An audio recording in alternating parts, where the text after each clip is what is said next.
Hello à toutes celles et tous ceux qui veulent se lancer dans la prospection par mail ou alors qui se sont déjà lancés. Vidéo extrêmement importante parce que c'est vraiment la base des bases pour que vous puissiez avoir du résultat. C'est aujourd'hui comment en fait optimiser votre délivrabilité cold email, c'est-à-dire que tous vos mails tombent dans la boîte mail de vos prospects et jamais dans les spams. Pourquoi? Parce qu'aujourd'hui, un domaine, une adresse mail qui a une réputation cramée, c'est presque 0% de chance de générer une réponse positive, parce qu'un mail qui tombe dans les spams, les gens vont pas aller le voir. En plus de ça, du coup, ils ont un avis dessus forcément, étant donné qu'il est dans les spams. De un, vous perdez en crédibilité, mais en plus de ça, vos chances, en fait, elles sont proches de zéro d'avoir une réponse. Et donc c'est pour ça que c'est extrêmement important, en fait, d'avoir une réputation la plus élevée possible, la plus carrée, qui correspond en fait aux normes de Google et Microsoft, si vous voulez vraiment avoir aujourd'hui du résultat et surtout une acquisition qui soit structurée et récurrente.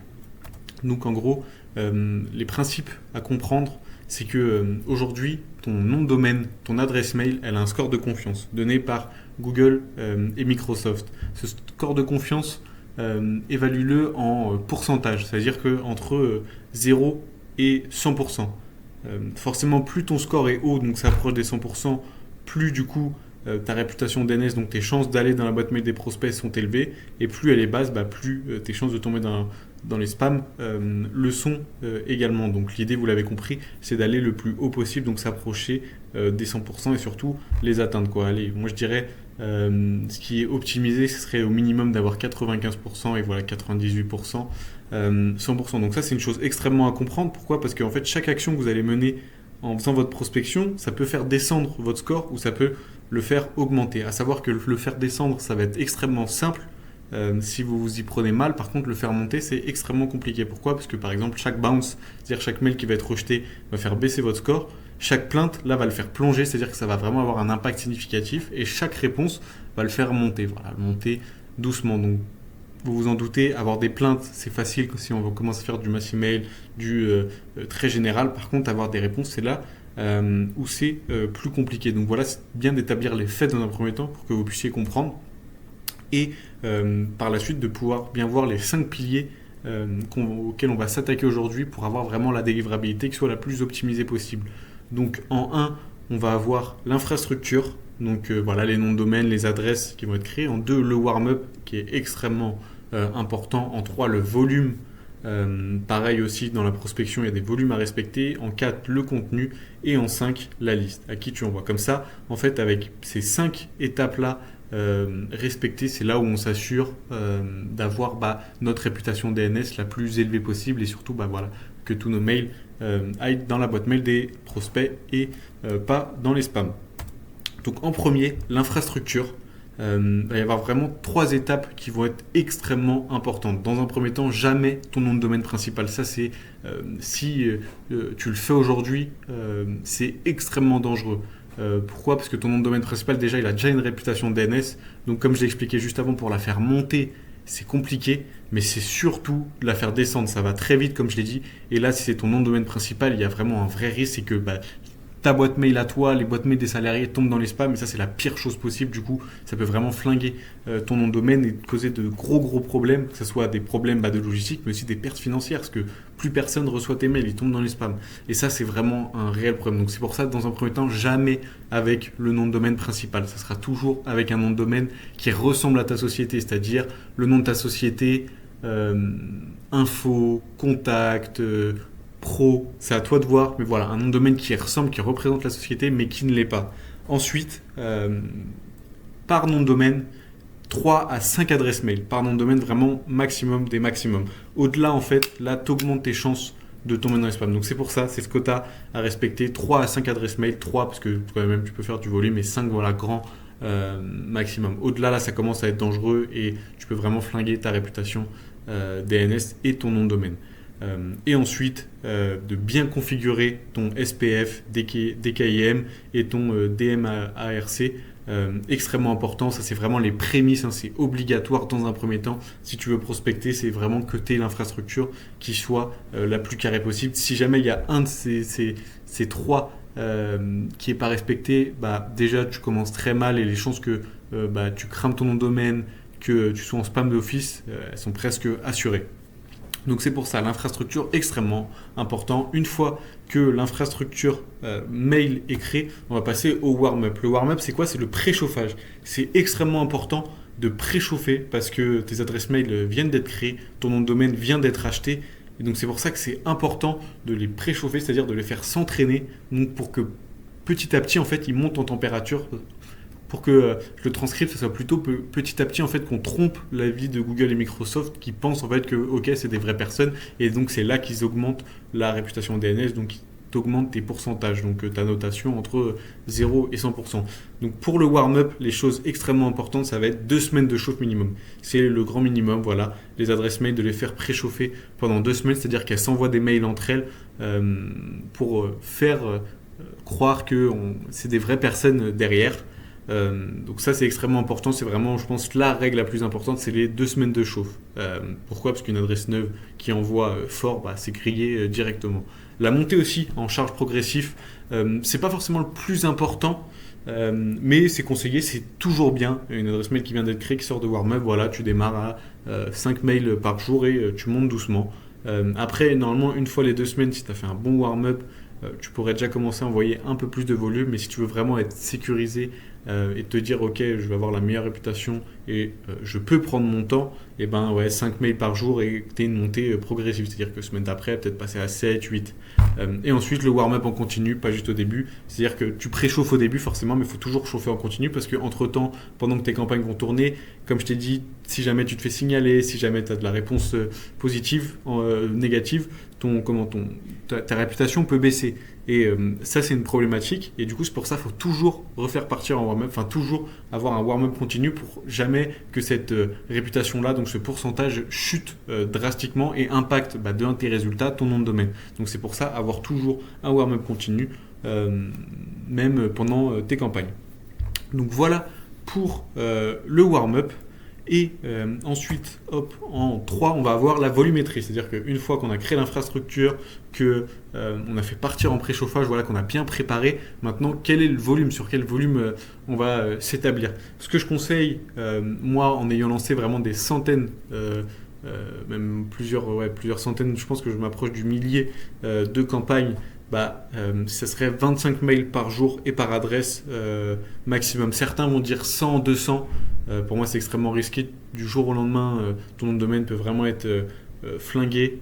L'idée, c'est c'est d'avoir des noms de domaine, des adresses mail qui restent dans le temps, que tu aies une acquisition récurrente et que tu ne sois pas obligé de racheter des noms de domaine, de recréer des adresses mail et faire partir en préchauffage toutes les 2 semaines, quoi. Donc 25 mails par jour et par adresse mail.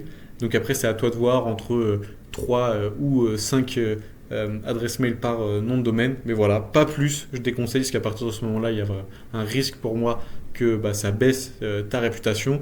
Il y a aussi le fait de scale horizontalement, c'est-à-dire que si tu veux plus de volume, si tu veux faire une plus grosse volumétrie, c'est pas envoie plus de mails, non, c'est ajoute des adresses, c'est-à-dire que c'est vraiment, ça revient à l'infrastructure, donc plus de volume, ok, et tu reprends un nom de domaine, tu recrées des adresses. C'est plus cher, mais au final, dans la durée, ça te coûtera moins cher. Il faut voir ça comme un investissement sur le long terme. Et ensuite, des envois espacés sur des heures ouvrées, c'est-à-dire que là, tu as tes 25 mails par jour, pas envoyer les 25 mails dès 9 heures. Là, c'est cramé, personne n'envoie 25 mails en 1 minute. Donc c'est pour ça, il faut bien espacer. Moi, ce que je conseille, l'intervalle, c'est un mail toutes les 20 minutes par adresse mail. Ça permet de se rapprocher le plus possible d'un être humain et toujours dans l'optique de tromper la vie de Google et Microsoft. Après, c'est à vous de voir, mais envoyez pas 25 mails en 4 minutes. Je vous déconseille très fortement. Donc voilà pour la volumétrie. Et ensuite, en 4, le contenu. Aucun lien dans le premier mail que tu vas avoir. Vraiment, aucun lien, que ce soit site internet, page de présentation, peu importe, ni pièce jointe, ni pixel de tracking. En fait, 2 choses. Le lien, en fait, ça fait catégoriser comme spam forcément, parce que avec tout ce qui se passe, tous les mails qui sont donnés de façon très très générale avec des liens, là ça te fait chuter. Pareil, le pixel de tracking. Le pixel de tracking pour traquer ta délivrabilité, ça c'est vraiment un hook puissant.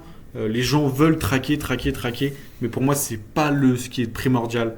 Vraiment la réputation DNS, c'est-à-dire le fait que tes mails aillent directement dans la boîte mail dans la boîte mail des prospects et jamais dans les spams, c'est plus important que de savoir ton taux d'ouverture. Comment ça se passe le taux d'ouverture? C'est que tu as un pixel, en gros tu mets un pixel dans ton mail qui va pouvoir traquer chaque réponse au mail, mais le problème c'est que Google, Microsoft détecte ce pixel là et là ça peut faire chuter ta réputation. Donc c'est pour ça, aucun lien dans les premiers mails. Dans le texte aussi, un texte, vraiment l'idée c'est d'écrire un mail comme si tu écrivais un mail à ton associé, à un collègue, donc pas d'HTML, pas d'image, signature légère, c'est-à-dire nom, prénom, nom de la société, adresse de la société si tu veux, ton poste, mais vraiment écrit, pas de lien, pas de signature comme on retrouve avec des logiciels, il faut que ce soit le plus réel possible pour pouvoir avoir la réputation qui tienne dans le temps, et aussi le fait de varier tes messages, c'est-à-dire de ne pas faire uniquement un copywriting et de l'envoyer à 10 000 personnes, là c'est mort, tu vas être flingué, c'est sûr et certain. Faut en fait dans ton mail, ça je pourrais y revenir dans une prochaine vidéo, il faut que dans ton mail, il y ait de la variable. C'est-à-dire que par exemple, pas tout le temps salut le prénom, c'est salut, hello, bonjour, le prénom de la personne. Voilà, il faut qu'il y ait de la variante en fait qui permet de se dire à Google et Microsoft, ok, ils changent en fait sa formulation à chaque fois, donc c'est une vraie personne qui écrit. Par exemple, tu as ton call to action à la fin, est-ce qu'on peut prendre 20 minutes à la fin? Là, faut qu'il y ait des variantes, c'est-à-dire soit est-ce qu'on peut prendre 20 minutes à la fin, est-ce que ça vous intéresserait qu'on en discute, est-ce que vous êtes disponible tel jour, pour vraiment qu'on ait l'impression que c'est un être humain derrière et qu'on n'a pas balancé en fait le même email à 500 personnes. Sinon là, pareil, ta réputation DNS, elle va vraiment chuter. Donc voilà pour le contenu. En grand 5, la liste qui va être extrêmement importante. Donc là, toute votre infrastructure, tout est prêt, la volumétrie, les adresses mail, en fait, peuvent partir. Elles ont la bonne réputation. Il y a une chose où vous devez faire extrêmement attention, c'est la liste. Pourquoi? Parce qu'aujourd'hui, tout ce que je vous ai présenté avant peut être optimisé. Si demain vous shootez des mails à des personnes qui ne correspondent pas du tout à votre ICP, qui ne sont pas du tout dans votre cible, ou c'est très général, ces personnes-là, comme j'ai dit, elles vont vous signaler. Elles vont faire des réponses négatives, il va y avoir du bounce et donc là votre réputation va chuter mais extrêmement vite. Donc c'est pour ça que la liste est extrêmement importante pour que vous contactiez les bonnes personnes qui correspondent à votre ICP, où vous pouvez vraiment leur apporter une valeur ajoutée, il peut y avoir un intérêt. C'est vraiment ça en fait pour que votre réputation elle tienne dans le temps. Donc il y a de vérifier chaque adresse avant d'envoyer. Donc le bounce, de vérifier, il y a plein de logiciels qui existent, je pourrais le présenter dans une autre vidéo pour vérifier le bounce, pour éviter notamment cette réputation baisse. C'est vraiment le tueur numéro 1.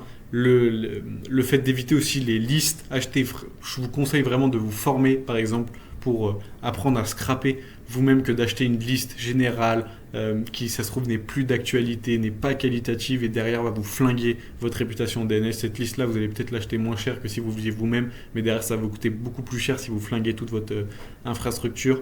Et retirez aussi les refus immédiatement. Ça, c'est obligatoire, mais attention, quand même, une personne qui demande à se désabonner ou à sortir de votre liste, je parle bien en B2B, vous devez le faire. Déjà de 1 parce que c'est une obligation, sinon c'est dans l'illégalité, mais de 2, en fait, si jamais vous continuez à envoyer une personne qui vous répond des refus, là ça va juste flinguer votre réputation. Donc déjà pour ces 2 raisons, la première obligatoire et la deuxième, vous devriez à chaque fois qu'une personne refuse la sortir. Chaque fois qu'une personne donne une réponse négative, la sortir directement pour plus que vous la contactiez, pour plus qu'elle vous ressorte des réponses négatives et que ça fasse chuter votre réputation. Donc voilà pour vraiment les 5 hooks à prendre en main et à faire les astuces pour que vous puissiez avoir la réputation DNS la plus optimisée possible. Je pense que si vous suivez tout ce que je vous ai donné, je pense qu'on peut difficilement faire mieux en termes de réputation DNS, en termes de mails envoyés directement dans la boîte mail des prospects. Donc voilà, je conseille de suivre les différentes indications que j'ai données. Après, si vous avez des questions, si vous avez essayé certaines choses, si vous avez aussi réussi à traquer d'autres, je suis toujours ouvert dans les commentaires pour en discuter. Mais normalement, avec toutes les infos que je vous ai données là, vous partez avec déjà une très très bonne base pour avoir du résultat. Parce que oui, il y a le message qui est important, il y a votre proposition de valeur, mais c'est déjà tout est optimisé de façon à contacter les bonnes personnes, à tomber dans la boîte mail des prospects directement. Déjà, ça améliore grandement vos résultats. Donc voilà un peu pour retrouver les chiffres à jamais dépasser, 25 000 par jour, 5 adresses par domaine max, 2-3 semaines de warm-up, 3% de bounce max, 0,3% de plainte.